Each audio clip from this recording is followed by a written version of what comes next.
उत्कृष्ट जातका व्यक्तिको समान आसन चाहेमा उसलाई कम्मरमा डामेर देश निकाला गरिदिनु अथवा उसका कम्मरका 2 मासुका लुदा काटिदिनु। मानव न्यायशास्त्र विक्रम सम्वत 1436 वाक्य रुक्ष दण्ड पारुष्य प्रकरण भन्नेमा यो उल्लेख गरेको छ। तर मैले अहिले तपाईहरुलाई जानकारी गराउन चाहन्छु यो कुनै यो उच्च नीच जातको हुँदैमा यहाँ चाहिँ मासु नै काटेर फालिनुपर्ने अवस्था छैन, किनभने अहिले गणतन्त्रमा छौं। म रूपजीसँग आउँछु। एउटा बाजुराको अलिकति दुर्गम बुढीनन्दा गाविसमा तपाईको पुरानो बुढीनन्दा गाविसमा जन्म भयो र त्यहाँ एउटा सामान्य परिवारमा जन्मेको रूपचन्द्रले कसरी एउटा एमबीबीएस पढेर डाक्टर बन्ने सपना देख्न सक्यो? सर्वप्रथम त यो आइएमए लिटरेचर फेस्टिभलमा सपनाको सम्मान कार्यक्रममा चाहिँ हामी तीनैजनालाई चाहिँ आयोजकले आमन्त्रण गरेर आफ्ना सफलताका कथाहरू र अहिलेसम्म अनुभव गरेका अनुभूतिहरू शेयरका लागि बोलाउनु भयो। आयोजकलाई धन्यवाद दिन चाहन्छु र यहाँ उपस्थित सम्पूर्ण दर्शकहरूलाई चाहिँ हार्दिक नमस्कार गर्न चाहन्छु। मेरो पुर्ख्यौली जुन परिवार छ त्यो परिवारले मलाई चिकित्सक बनाउन सम्म आफैले सबै खर्च गरेर चाहिँ पढाउने हैसियत त थिएन। पुर्खाको व्यवसाय भनेको सामान्य खेतीपाती गरेर गाई गोरुहरू भेडा बाख्राहरू चाहिँ पालेर चाहिँ जीविकोपार्जन गर्ने चाहिँ एउटा पृष्ठभूमि थियो र त्यो पृष्ठभूमिबाट चाहिँ अलिकति माथि उठेर संघर्ष एकदमै अहिले हामीले गर्ने संघर्ष भन्दा अति धेरै कडा मिहिनेत र परिश्रम र यो विभेदको जुन शिकार हुनुपर्ने चाहिँ मेरो बुवाले चाहिँ त्यो अनुभूति गर्नुभयो र त्यो संघर्षका बावजुद उहाँले चाहिँ आफूले पढेर शिक्षक हुनुभयो र त्यसपछि मलाई पनि अब मेरो छोरा चाहिँ भोलि राम्रो होला भन्ने चाहिँ बुवाको एउटा सपना थियो र त्यो सपना अनुसार चाहिँ उहाँले आफूले गर्ने जुन खर्च छ त्यो खर्चले व्यवस्था गर्न सकेसम्म चाहिँ त्यही हैसियतमा चाहिँ मलाई सरकारी स्कुलमा चाहिँ पढाउनु भयो र म 1 देखि 10 सम्म चाहिँ सरकारी स्कुलमै नै पढेर चाहिँ मैले एसएलसी पास गरेँ र मलाई यो डाक्टर नै बन्नुपर्छ भन्ने सपना चाहिँ मैले सानै 6-7 क्लासमा चाहिँ पढ्दाखेरि चाहिँ मलाई त्यति उ चाहिँ थिएन, जानकारी थिएन। मैले 10 वर्षदेखि 16 वर्षसम्म चाहिँ करिब 3 महिना चाहिँ बिरामीको चाहिँ कुरुवा भएर चाहिँ हस्पिटलमा बसेको छु। त्यसमा मेरो आमा प्रसुति व्यथाले चाहिँ जुन प्रसुति व्यथा च्यापिरहेको अवस्थामा हस्पिटलको बेडमा छटपटाइरहनु भएको थियो। त्यतिखेर म 10 वर्षको थिएँ र मेरो बहिनीको जन्म भयो। एउटा त्यो पिरियडमा मैले हस्पिटलमा चाहिँ एउटा कुरुवाको रूपमा चाहिँ बसेँ भने त्यसैगरी त्यसकै लगत्तै 2 महिनापछि बहिनीलाई चाहिँ निमोनिया भएर चाहिँ फेरि हस्पिटलमा चाहिँ मैले कुरुवा भएर बस्नु पर्यो भने म चाहिँ 15-16 वर्षको उमेर हुँदाखेरि बहिनीलाई चाहिँ प्यारालाइसिस भएर चाहिँ करिब 20 दिन जति चाहिँ मैले हस्पिटलमा चाहिँ फेरि कुरुवा भएर बसेँ र त्यो अस्पतालमा चाहिँ म जब कुरुवा भएर बिरामीको स्याहार सुसारमा चाहिँ बसेँ, आमा र बहिनीको स्याहार सुसार गर्नमा चाहिँ बसेँ र त्यतिखेरको हस्पिटलको गतिविधि, बिरामीलाई गर्ने उपचार पद्धति र आवश्यकता पर्यो भने तुरुन्तै उपचार पाउन सकिने अवस्थाहरू चाहिँ थिएन। हुनसक्छ म्यान पावरको कमीले पनि त्यो भएको हुनसक्छ र त्यस्तो अवस्थामा चाहिँ मैले नजिकबाट चाहिँ अस्पताल, स्वास्थ्य कर्मी, त्यस्तै चिकित्सक उहाँहरूलाई चाहिँ चिन्ने अवसर पाएँ र त्यहाँ भएको बिरामीहरूको पीडा पनि मैले देखेँ। म स्वयं आफैले पनि भोगेको छु।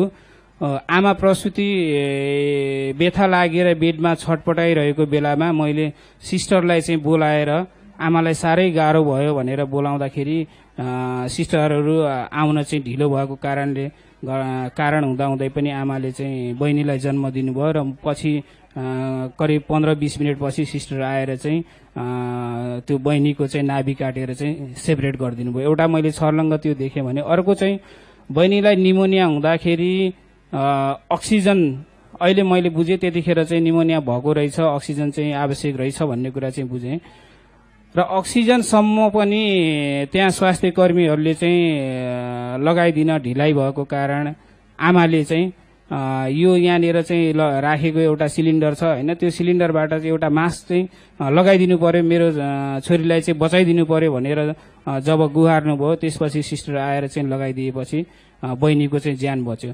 र यो 2-3वटा घटनाले गर्दा चाहिँ मैले यो चिकित्सक बन्ने चाहिँ एउटा अठोट गरेँ र त्यही अनुसार चाहिँ नेपाल सरकार यो शिक्षा मन्त्रालयबाट छात्रवृत्ति जुन हुन्छ त्यो छात्रवृत्तिमा चाहिँ सिलेक्ट भएर चाहिँ म यो चिकित्सकीय पेसामा चाहिँ आउने जुन अहिले मेरो सपना चाहिँ पूरा भएको छ। हस्, धन्यवाद चन्द्रजी। अब म विमलाजीसँग गएँ।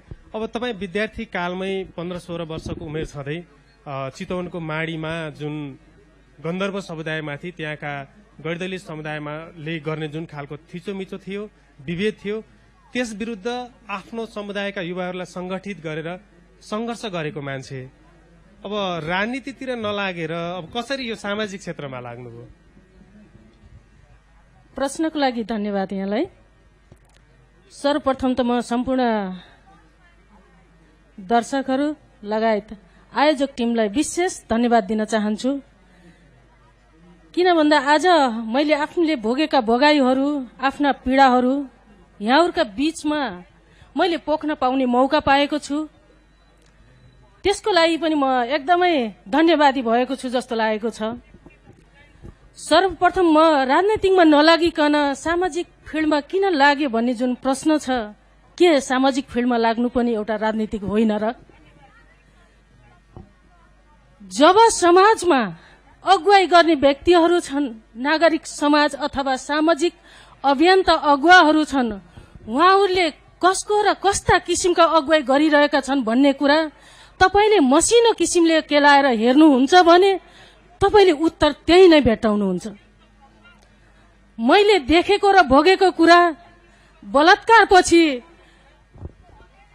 जलाइएकी धनुषाकी रेशमा रसाइली, अन्तर्जातीय विवाह गरेर मारिएका अजित मिजार, जहाँ कि न्यायको लागि अहिले पनि उहाँले पर्खिरहनु भएको छ। यस्ता केसहरूमा अझै पनि हाम्रा समाजका अगुवाहरूले अझै पनि किन मौन बसिरहेको कुरा मैले देखिरहेको छु।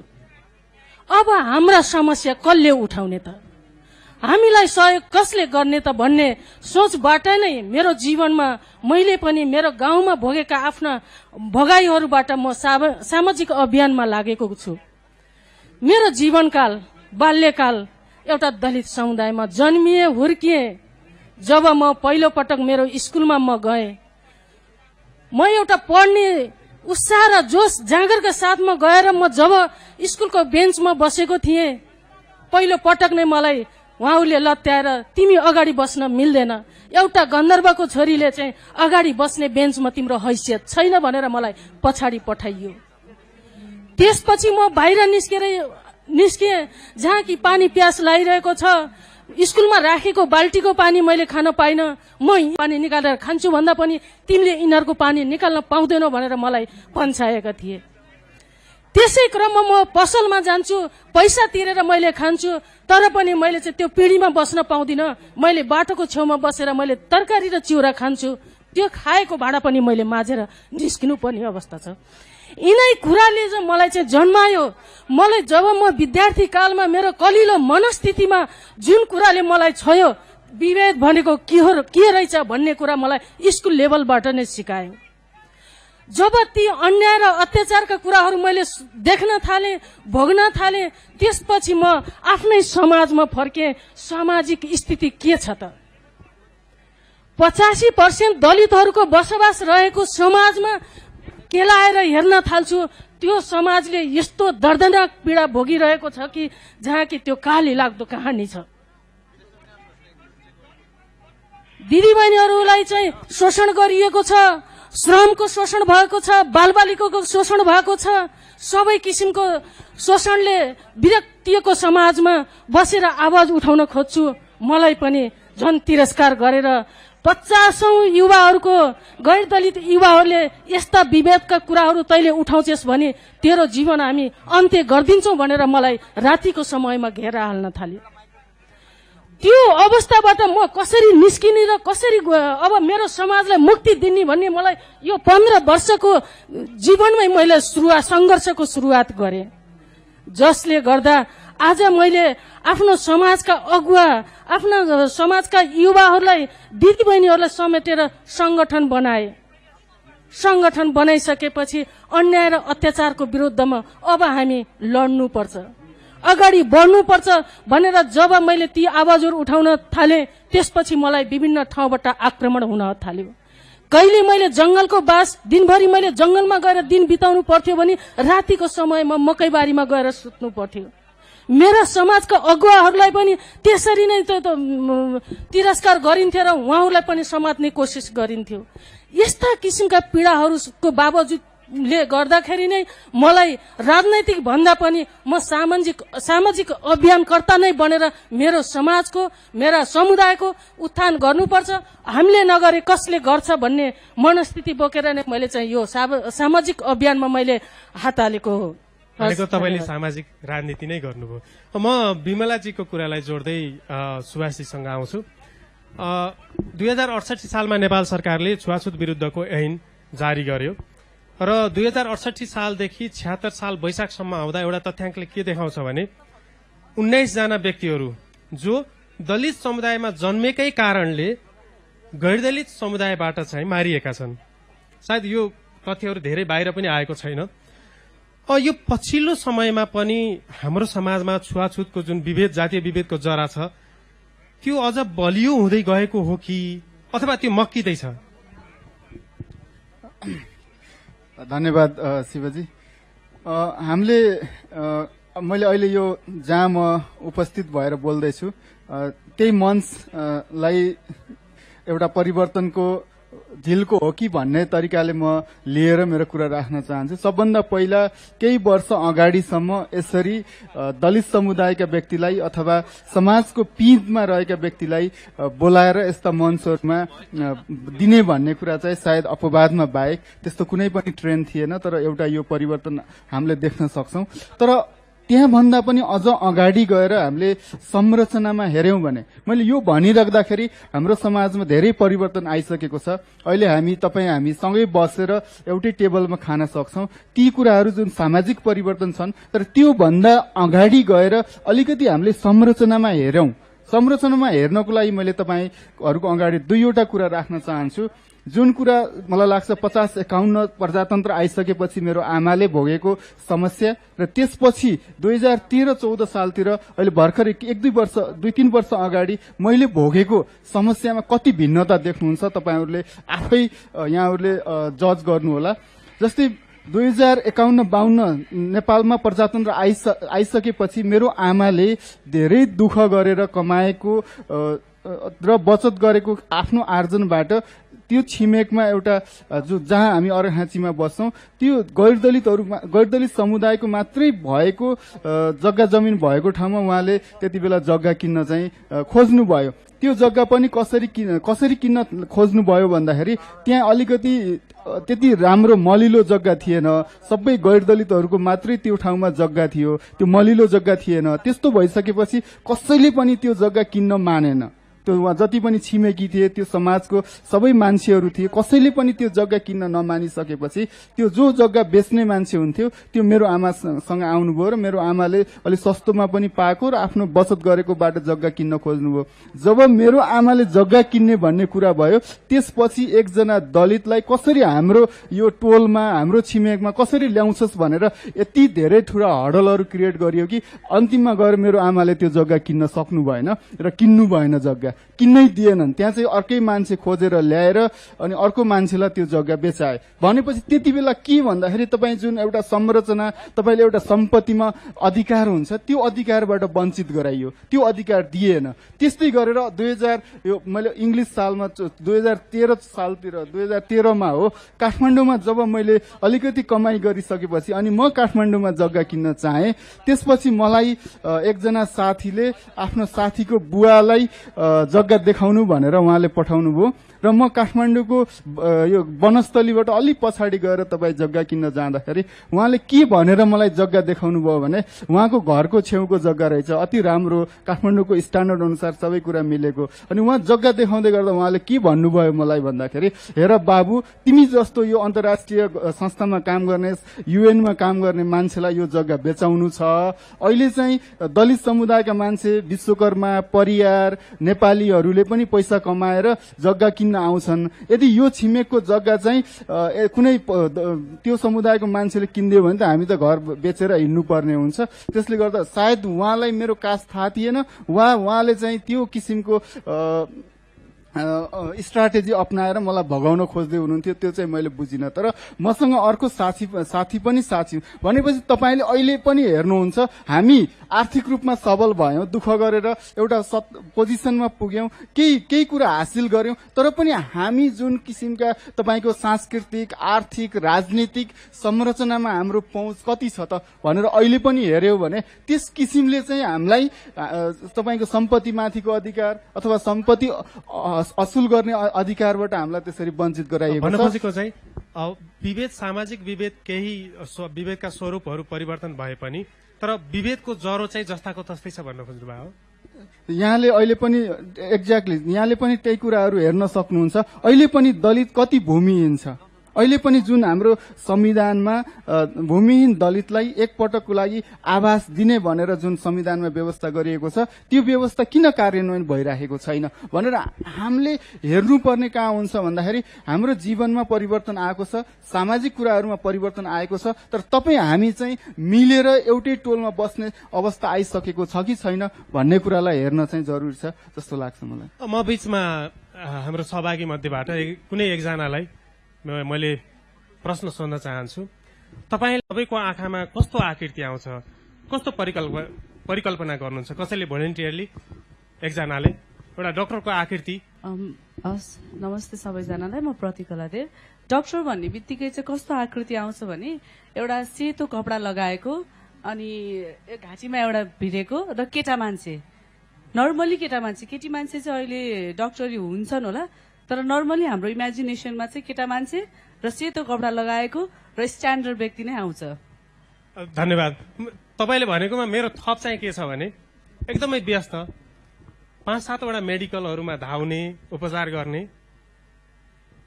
ऊ जति बेला पनि व्यस्तको व्यस्त देखिन्छ, पैसा कमाउन दौडेको दौडै देखिन्छ र शहरतिर ऊ केन्द्रित हुन्छ। म अब रूपचन्द्रजीसँग जान चाहन्छु। तपाईँको आँखामा डाक्टरको परिकल्पना पक्कै पनि मेरोभन्दा फरक होला, किनभने तपाईँ आफै डाक्टर हुनुहुन्छ, भोग्नु भएको छ।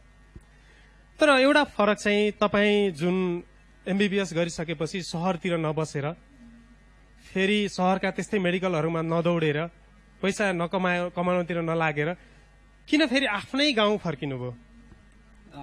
प्रश्नको लागि धन्यवाद। मैले अघि नै सुरुवातीतिर पनि भने म करिब 3 महिना जति चाहिँ एउटा कम उमेरमै बिरामी कुरुवाको रूपमा चाहिँ हस्पिटलमा बसेको हुनाले मलाई चाहिँ एकदम नजिकबाट बिरामीहरूले चाहिँ भोग्ने पीडाहरू के हुन्, हस्पिटलले दिने सेवाहरू के हो र त्यहाँ सेवा लिँदाखेरि अलि सुविधा सम्पन्न ठाउँबाट आउने व्यक्तिहरूले चाहिँ जुन सेवा चाहिँ लिँदा र एउटा विपन्न परिवारको व्यक्तिले लिने सेवामा चाहिँ कतिको सहजता हुन्छ भन्ने कुराहरू पनि मैले नजिकबाट चाहिँ निहालेको थिएँ।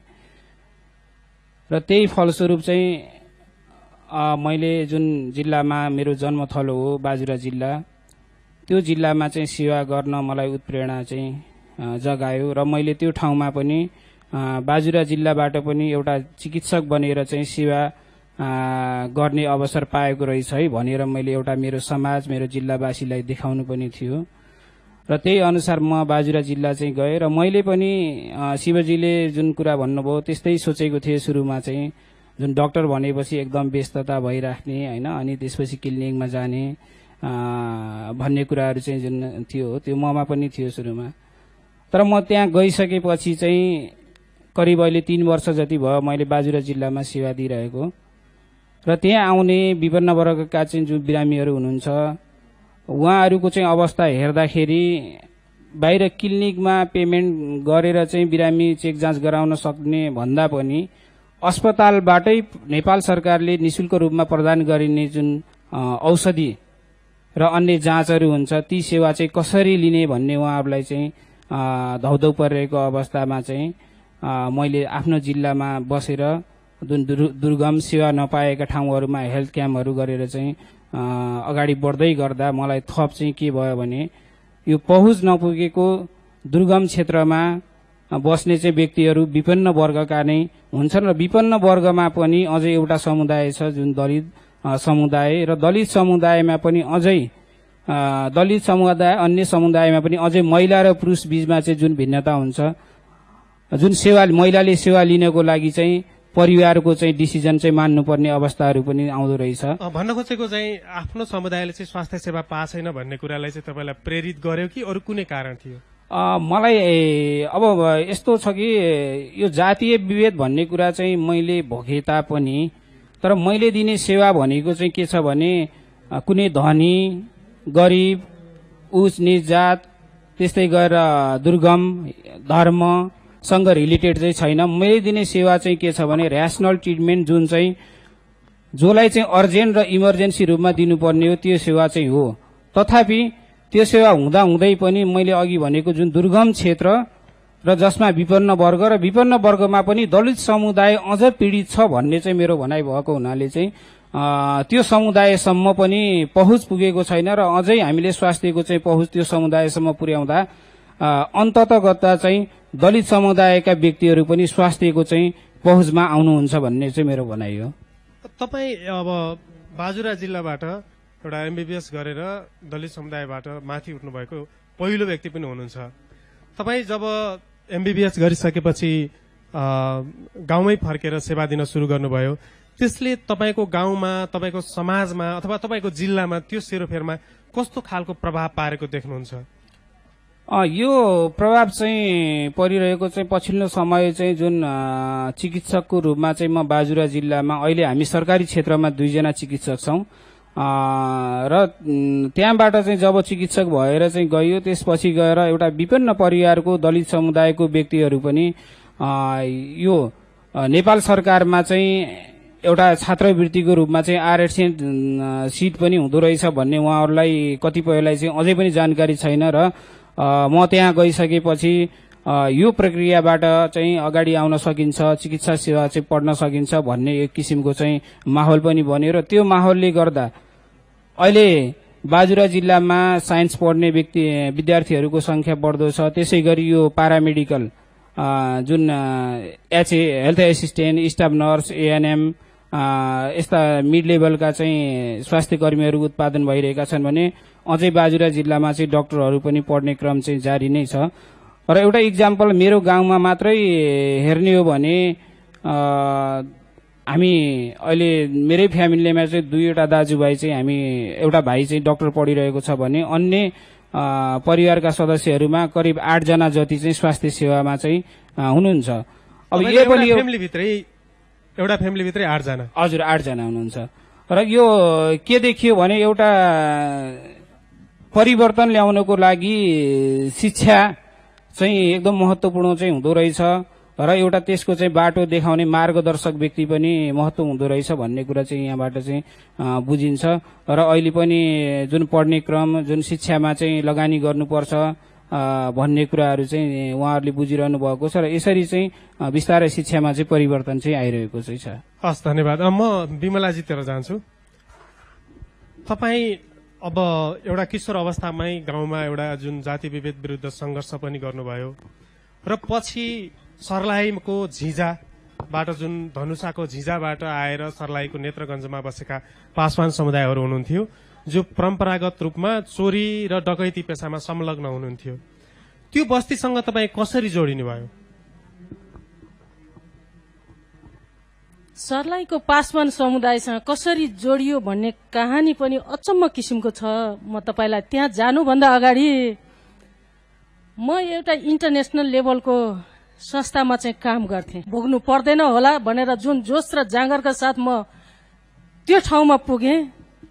जब म अफिसमा मैले नियुक्ति पत्र लिइसकेर मैले काम सुरु गरेँ, त्यहाँबाट मलाई चाहिँ विभेद फेरि सुरु भयो।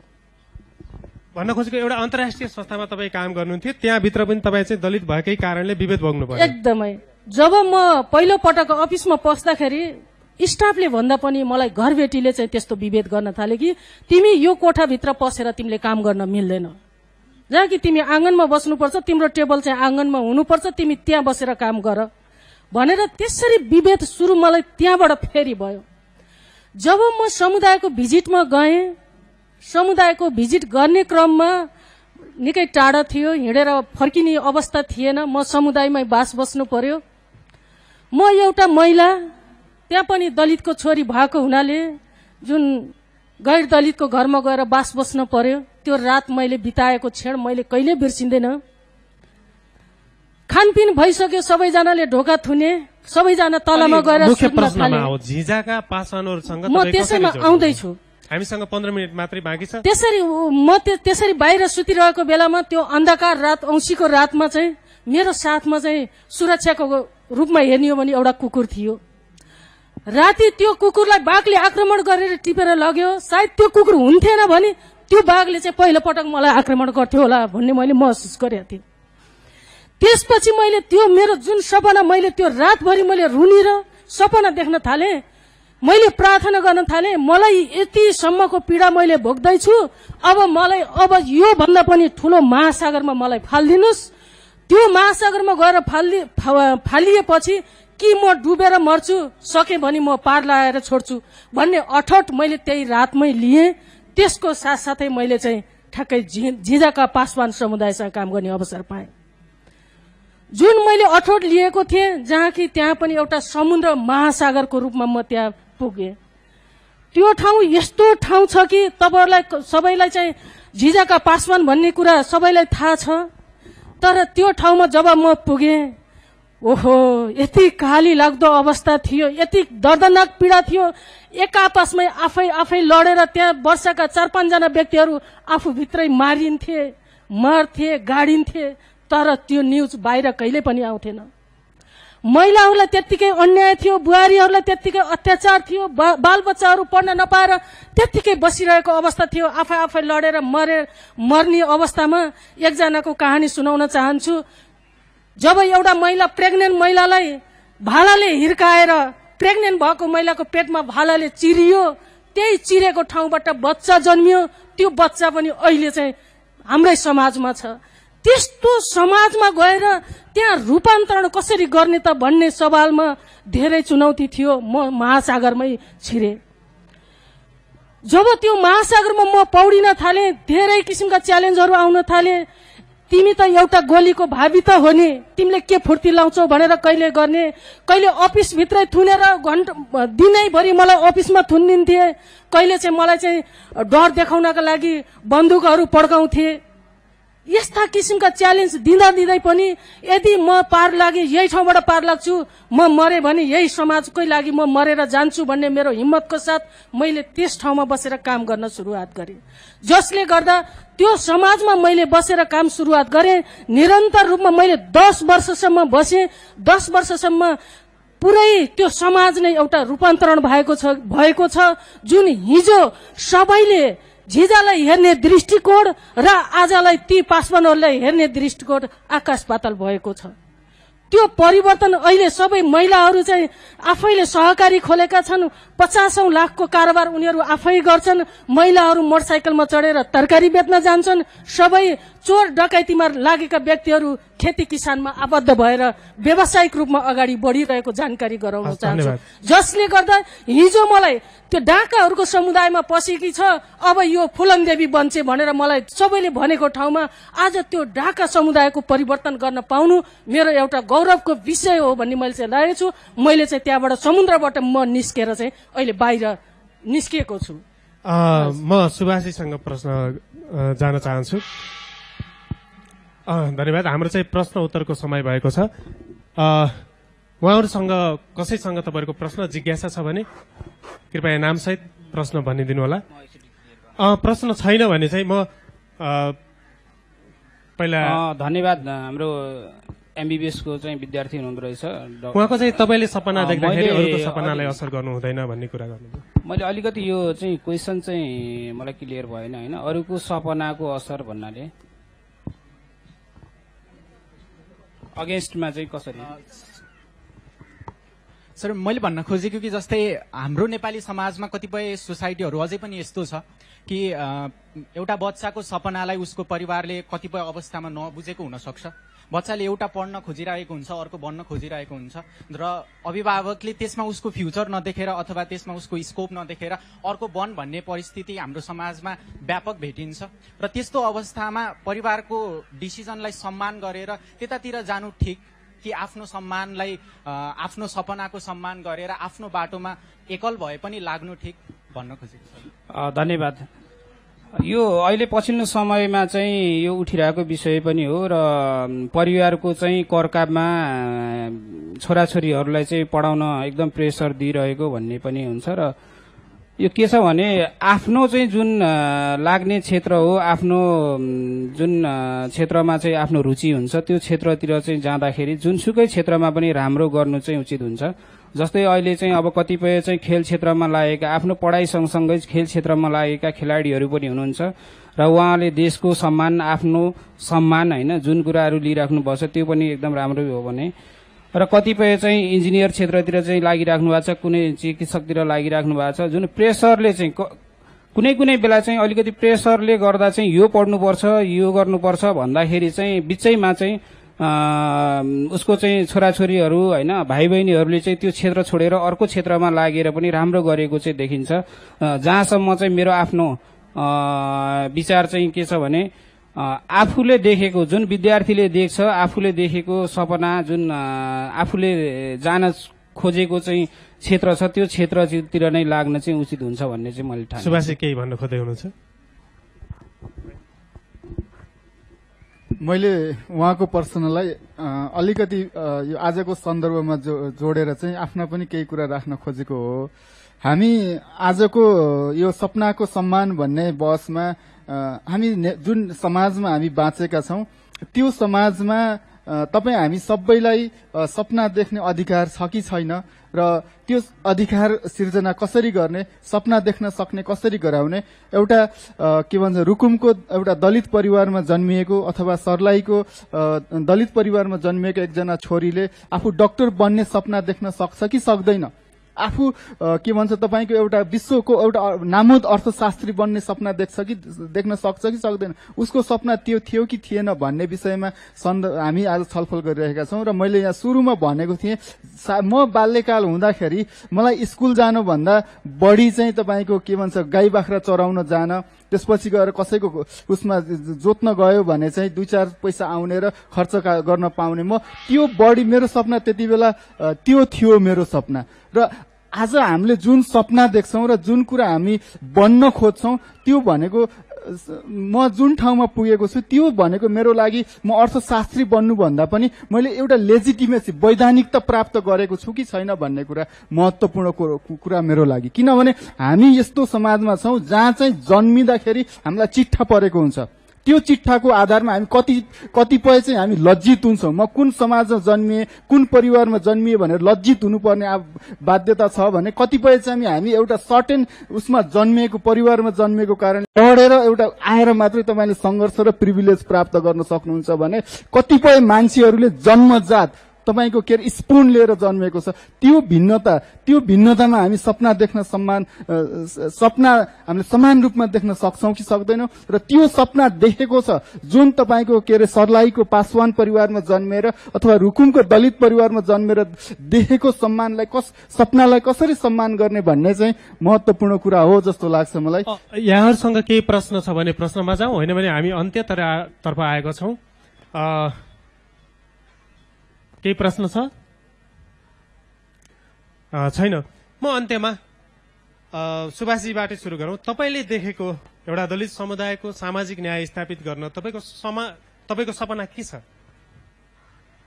यो हामी सपना देख्ने र सपनालाई अगाडि बढाउने सन्दर्भमा मलाई के लाग्छ भने अहिले हामी जुन समाजमा जुन ठाउँमा बसेर कुरा गरिरहेका छौं त्यो ठाउँमा बसेर कुरा गर्दाखेरि फेरि पनि हामी यो त्यस्तो समाजमा छौं जसको जुन समाजमा चाहिँ कुनै तपाईको समुदायको अथवा कुनै वर्गको जन्मजात उसले जुन किसिमको के भन्छ के व्यवहार गर्छ, उसले जुन किसिमको संस्कृति अपनाउँछ, जुन किसिमको काम गर्छ, त्यसलाई चाहिँ व्यवहार त एउटा वैधानिकता छ भने हामी अर्कोतिर हेर्नुभयो भने जुन समुदायबाट म आएको छु, दलित समुदाय, उनीहरूको पनि एउटा व्यवहारिकता छ, एउटा संस्कृति छ र एउटा ज्ञान छ। त्यो ज्ञानलाई वैधानिकता छैन र अब उनीहरूको लाई परिवर्तनमा ल्याउनको लागि सबैभन्दा महत्वपूर्ण कुरा मलाई के लाग्छ भने अब यो न्यारेटिभ जुन हाम्रो हेर्ने पर्सपेक्टिभ छ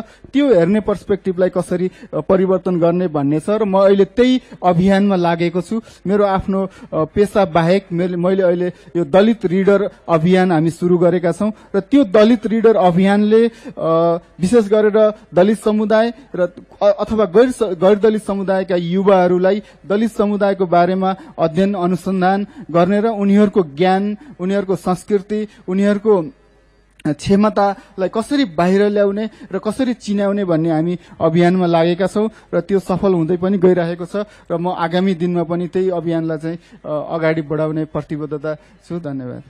बिमलाजी, सामाजिक न्याय स्थापनाका लागि तपाईको सपना के छ छोटोमा?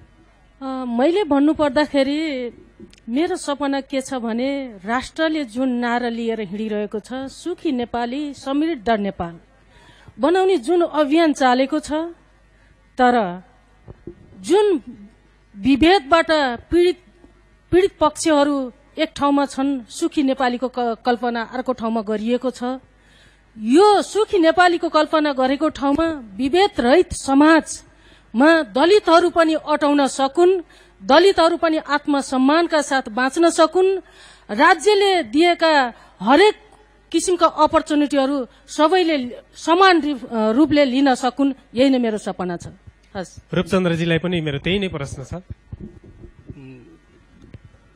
यो मेरो चाहिँ सामाजिक न्यायको लागि भन्ने अब स्वास्थ्य क्षेत्रमा चाहिँ के छ भने युनिभर्सल हेल्थ कभरेज र इक्विटेबल डिस्ट्रिब्युसन भन्ने, सबैले समान किसिमको र समता हुने किसिमको चाहिँ स्वास्थ्य सेवा पाउनुपर्छ भन्ने चाहिँ जुन धारणा छ, त्यो अनुसार चाहिँ दुर्गम क्षेत्रमा हुने सेवा र सुगम क्षेत्रमा हुने सेवा चाहिँ एउटै प्रकारको सेवा हुनुपर्छ र दुर्गममा पनि त्यही किसिमको स्ट्यान्डर्ड हुनुपर्छ र सुगममा पनि त्यही किसिमको चाहिँ स्ट्यान्डर्ड हुनुपर्छ भन्ने चाहिँ यो युनिभर्सल हेल्थ कभरेज जुन छ त्यो अनुसार चाहिँ यदि म नेपाल सरकार स्वास्थ्य मन्त्रालय अन्तर्गतको एउटा चिकित्सक भएको नाताले भोलिका दिनमा यदि नीतिगत जुन नीति बनाउनु पर्ने पोलिसीहरू बनाउनु पर्ने ठाउँमा चाहिँ पुग्यो भने सबैले चाहिँ समान किसिमले जुन बनेका नाराहरू छन् ती नाराहरूलाई चाहिँ मूर्त रूप दिनका लागि चाहिँ दुर्गम क्षेत्रमा पनि समान किसिमको स्वास्थ्य सेवा हुनुपर्छ, सबैले पहुँच पाउनुपर्छ भन्ने चाहिँ एउटा पोलिसी बनाउनमा पनि मेरो चाहिँ केही कन्ट्रिब्युट चाहिँ आग्रह गरेर अनुरोध गरेर पनि त्यसमा चाहिँ अगाडि बढ्नेछु भने अर्को चाहिँ सामाजिक न्यायको लागि मैले अहिले स्वास्थ्य सेवा जुन जिल्ला अस्पतालमा दिइरहेको छु त्योभन्दा बाहेकको मैले दुर्गम क्षेत्रमा गएर गाउँ चिकित्सक भन्ने अभियान चाहिँ जुन सञ्चालन गरेको छु र त्यो गाउँ चिकित्सक भन्ने अभियानलाई हाम्रो सुदूरपश्चिम प्रदेश सरकारले पनि सामाजिक विकास मन्त्रालय मार्फत अहिले कार्यक्रमकै रूपमा चाहिँ अगाडि बढाएको छ र त्यसै गरी मैले जुन विद्यालयमा मैले 4 क्लाससम्म पढेको थिएँ त्यो विद्यालयमा हरेक वर्ष चाहिँ वार्षिक उत्सवमा चाहिँ छात्रवृत्तिको चाहिँ व्यवस्थाहरू चाहिँ गरेको छु र अनाथ असहाय बालबालिकाहरूको क्षेत्रमा पनि काम गर्ने एउटा सामाजिक न्यायको लागि काम गर्ने मैले चाहिँ एउटा अठोट चाहिँ लिएको छु। हस्, यहाँहरूको सपना पूरा होस् र यहाँ दर्शक श्रोता र सबैको तपाईहरूको सपनाको सम्मान गर्न चाहन्छौ। यति भन्दै आजको यो संवादबाट बिदा चाहन्छु। हस्त, धन्यवाद।